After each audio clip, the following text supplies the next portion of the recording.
దేవుని నామానికే మహిమ కలుగును గాక. మహాతండ్రి కృపలో మరొకసారి ఆయన అమృత సన్నిధి భాగ్యాన్ని మనం అందుకుందామండి, పొందుకుందామండి.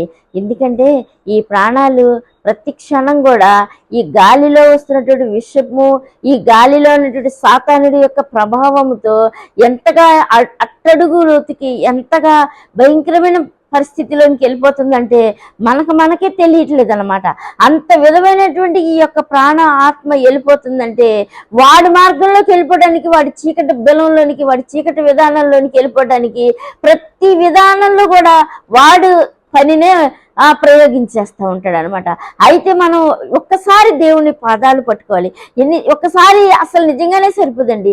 ఎందుకంటే ఈ యొక్క చీకటి యొక్క గాలి యొక్క విషయం నుంచి ఈ యొక్క బతకలేనటువంటి ఈ యొక్క ప్రమాదకరమైనటువంటి ఈ నాశనపు విధానం నుంచి మనం తప్పించుకోవాలి అని అంటే, ఎవడైనా బ్రతకాలి అని కోరుకుంటే ఈ యొక్క జీవాధిపతి ఆయన యొద్దే నిత్య జీవ వాక్కు కలదు. ఆయన పాదాలు చెంతే మనకి ఎంతో సమృద్ధిగానేటువంటి ఆహారం, ఈ ఆహారం తిన్నోడు మరణించడని సాక్షాత్ ప్రభువే చెప్తున్నాను అనమాట. ఇటు జీవాహారాన్ని, ఇటు జీవాధిపతిని, కన్న తండ్రిని మనం పొందుకోవాలండి, తెలుసుకోవాలండి.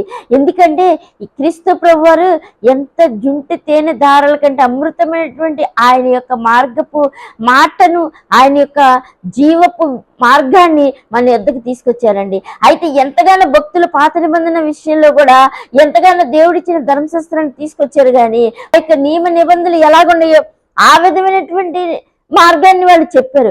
కానీ ఆ యొక్క తరం గడిచిపోయి నడుచుకుంటూ వస్తూ ఉన్నప్పుడు ఇంకా ఆ యొక్క మార్గాల్లోనికి నడిపిస్తానికి కానీ, ఆ యొక్క వెలుగును చూపిస్తానికి, ఆ దేవుని తెలుసుకుంటానికి ఈ యొక్క ఆహారం అనే మాటలు ఈ యొక్క విధానంలో జీవవాక్యం కూడా తెలియనప్పుడు ఎంతగానో సాతానుడు ఎంట్రన్స్ అయిపోయి మోసం చేసి భయంకరంగా వాళ్ళ ఆలోచనలు, వాళ్ళ మార్గాలు, వాళ్ళ పనులు ఎంతగానో వాడి విధానంలోనికి మలిచేశాడంటే, ఎంత విషపు వాయువు, ఎంత విషపు మార్గాన్ని వాడు కలిపేశాడు చూడండి.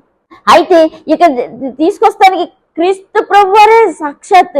ఎందుకంటే ఈ యొక్క ప్రవక్తల ధర్మశాస్త్రాన్ని ఇచ్చాడు కదా క్రీస్తు ప్రభువారు.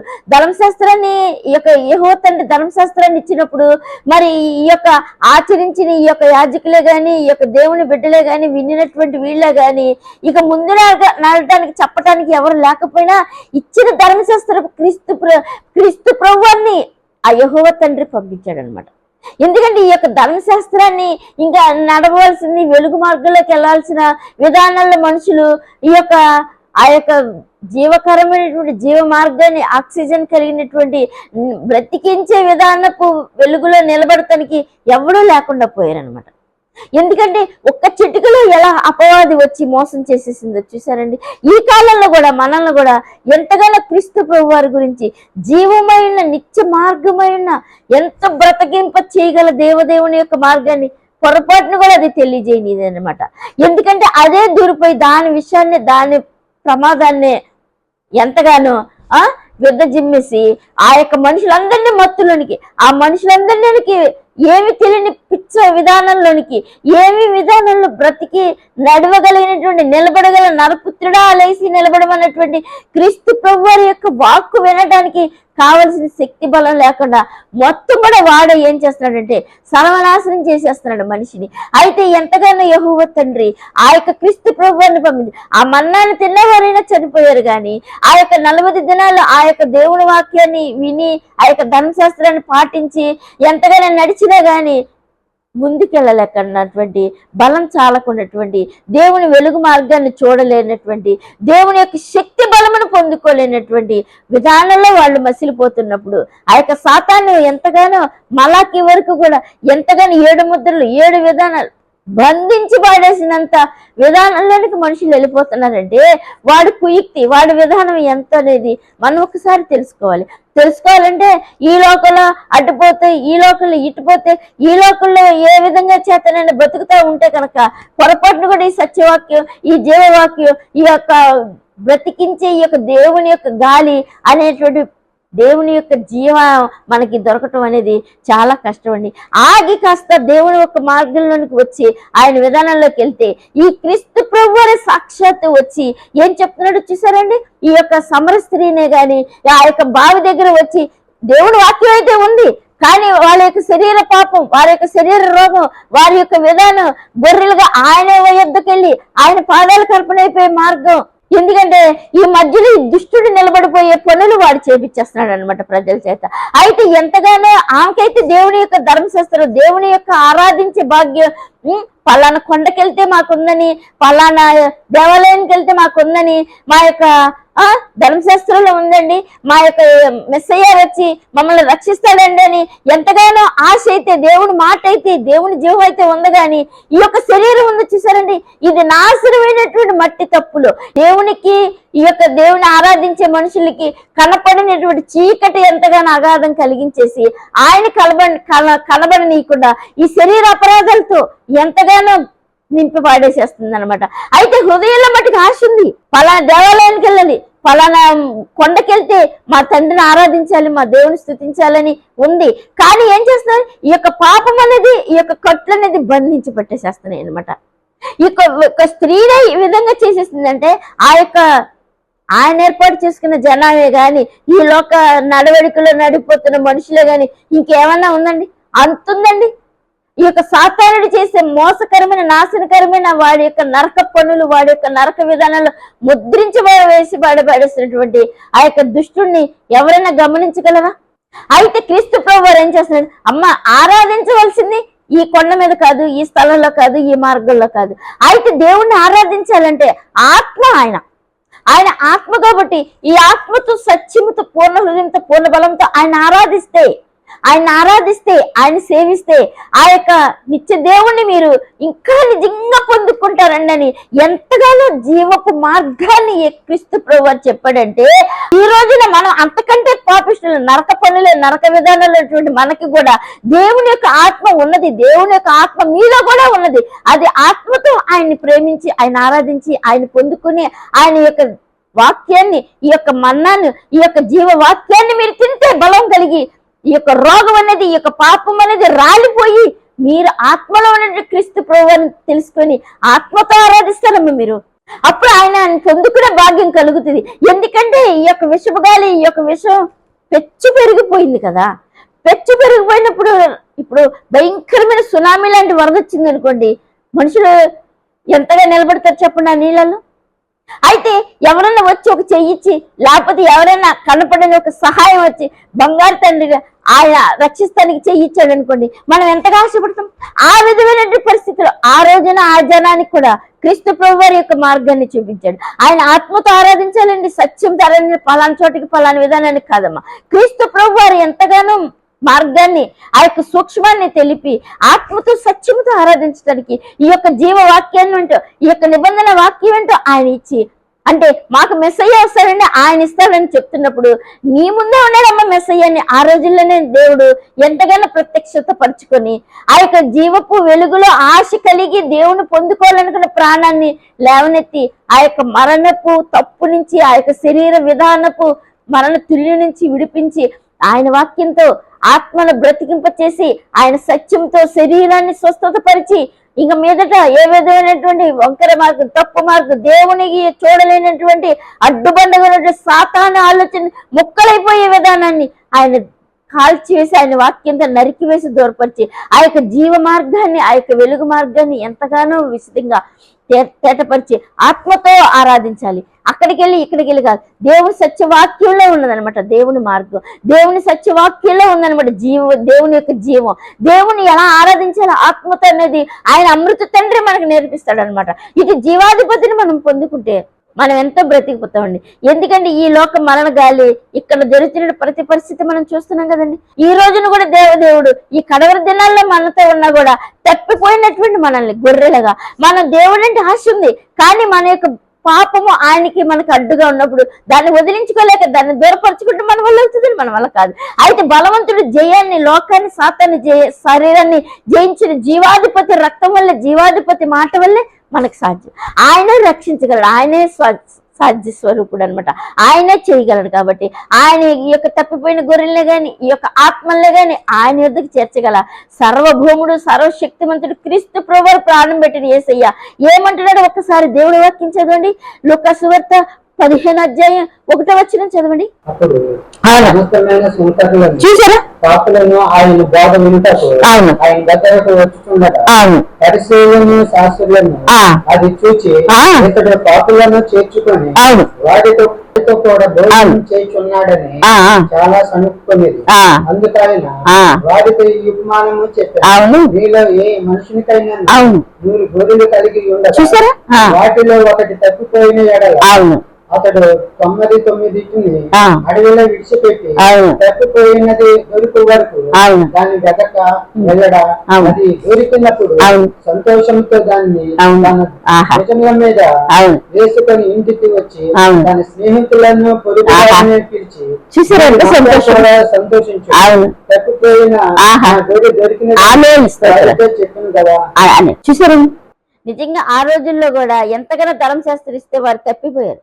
ఎంతగానో దేవుడు వాక్యం, దేవుడు ప్రత్యక్ష చూడలేక వాళ్ళు ఎంతగానో ఈ లోక విధానపు నీళ్లతో రోగంతో వాళ్ళు ఏం చేశారంటే, బాబాయ్ మేము చూడలేం కానీ మోషే గారు మీరే చూడండి అని వదిలేశారు దేవుణ్ణి. అయితే ఈ రోజులో కూడా అంతకంటే భయంకరమైన కడవరి దినాల్లో మనం కూడా దేవుడంటే ఏంటో తెలుసుకోకుండా, దేవుడంటే ఏంటనేది మనం మనసు పెట్టనివ్వకుండా, దేవుని యొక్క విధానం అంటేనే లేకుండా ఈ లోకంలో పొరుగు ఈ విధమైనటువంటి భయంకరమైన విధానంలో నడుచుకుంటూ పోతున్నాం అనమాట. నడుచుకుంటూ పోతాం కదా, కొట్టుకుంటూ పోతున్నాం అనమాట.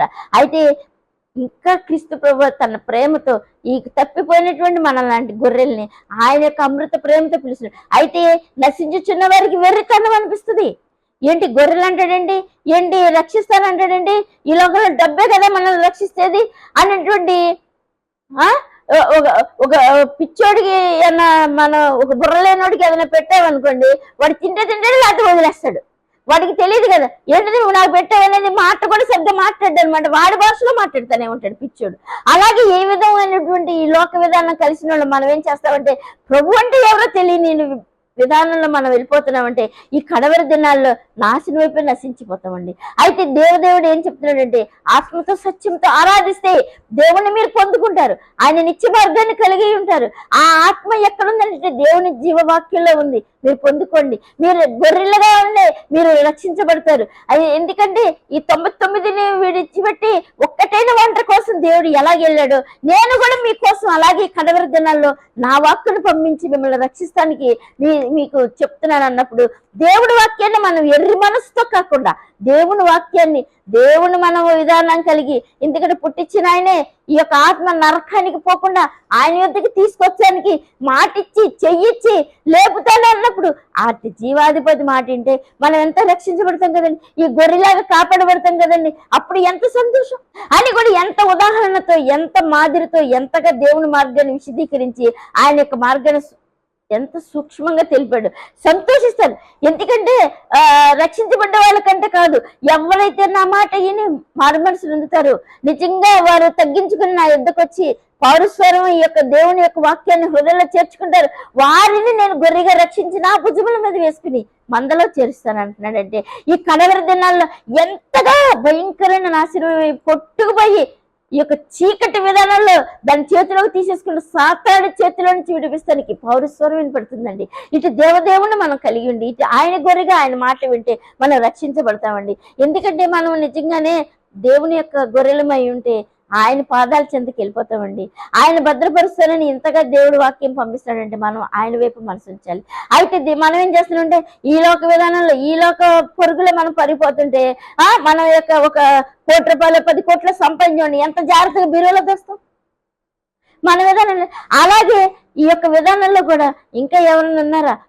మరి ఒక్కసారి కూడా దేవుడి వాక్యం చెప్తుంది, చదవండి. లోకాసు వార్త 15వ అధ్యాయం 8వ వచనం చదవండి. ఏ స్త్రీకైనను 10 వెండి నాణ్యములు ఉండగా వాటిలో ఒక నాణ్యము పోగొట్టుకుంటే ఆమె దీపం వెలిగించి ఇల్లు ఊడ్చి దొరుకు వరకు వెతకదా, అది దొరికినప్పుడు తన సిరికత్తెలను చూసారా పొరుగు వారిని పిలిచి నాతో కూడా సంతోషించి నేను పోగొట్టుకుని దొరికినదని కదా. అటువల్లనే ఓ స్తోత్రం, ఓ స్తోత్రం. అవునండి, అవును, ఆమె ఎంత గొప్ప భాగ్యమో చూసారండి. ఈ యొక్క నాణ్యాన్ని తప్పిపోయిన ఈ యొక్క కడవరి దినాల్లో మనల్ని ఊడిస్తే దొరికితే ఎంత సంతోషం వస్తుందో. ఇప్పుడు పోయిన డబ్బు మనకు దొరికింది అనుకోండి, ఎంత సంతోషం వస్తుంది నిజంగా. ఆ విధమైన సంతోషంలోనే మీరు కలుస్తానికి మారు మనసులు ఉందండి. లాస్ట్ దినాల్లో ఎన్ని అవకాశాలు, ఎన్ని ఛాన్సులు ఇస్తున్నాడండి ఆయన. మారు మనసులు ఉందండి. ఒక గొర్రెలాగైనా రక్షిస్తాను, ఒక నాణ్యలాగైనా నేను రక్షిస్తాను, ఎంతగానో సంతోషంలో కలుపుతాను అని ఆయన ఎంతగానో చెప్తున్నాడంటే మనం ఎంత మనసు పెట్టాలండి. దేవదేవుడు నిజంగానండి. ఎందుకంటే ఈ రోగం రాలిపోయే విధంలో ఆయన వాక్యాన్ని, ఆయన మాత్రని వేసుకుంటేనే మనకి స్వస్థత అనమాట. అప్పుడు మనం ఎవరు నాణ్యమా, గొర్రెమా, లేకపోతే దేవుని బిడ్డలమా అనేది మెట్టుమెట్టులుగా, అంచెలంచెలుగా మనకు తెలుస్తుంది అనమాట. లేకపోతే ఈ లోక పోకల్లో ఎంత భయంకరం అంటే, ఇక నోహ గర్జనాలు కొట్టుకుపోయి రక్షించమని అరుస్తానికి కూడా లేకుండా ఏమైపోయారో అడ్రస్ లేకుండా ఏ విధంగా ఆత్మలు కలిసిపోయినాయో ఆ విధమైనటువంటి భయంకరం వద్దని ఈ కడవరి దినాల్లో మనతో ఒక నాణ్యంలాగా, ఒక గొర్రెలాగా నేను నా సంతోషంలో, నేను నా బిడ్డలతో కలుపుతాను, నేను నా నిత్యరాజ్యానికి తీసుకెళ్తాను.